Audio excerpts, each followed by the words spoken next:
O mes laikėme jį raupsuotu, Dievo nubaustu ir nuvargintu.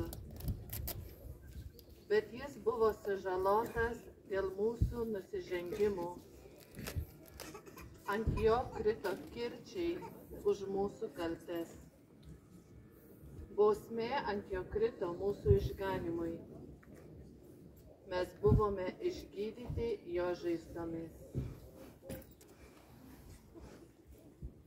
Moralinis nuopolis, silpnumas, nuodėmė buvo svetimi Jėzui dalykai.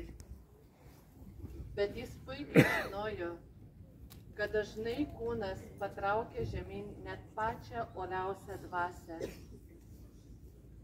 Jis pažino žmogaus valią, kuri, nors ir būdama iš esmės gera, gali nusileisti iki žemiausių nuopuolių.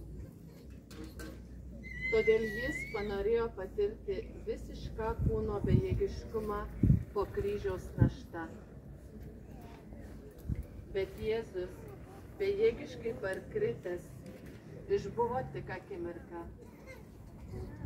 Jis toj vėl ryžtingai pakyla ir žengia toliau link Kalvarijos, kiekvienu savo žingsniu mokydamas mus, kad net visiško pralaimėjimo, didžiausio silpnumo momentais mes galime pakilti ir dieviškos jėgos remiami, žingsnis po žingsnio, žengti link galutinės pergalės. Pirmą kartą po kryžium kritęs išganytoju, leisk man tavo prie žemės palinkusiame veide įskaityti žodžius.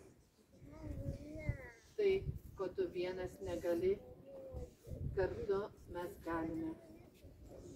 Padėk man, stiprink mane, aš noriu prisikelti. Pasigailėk mūsų viešpatie.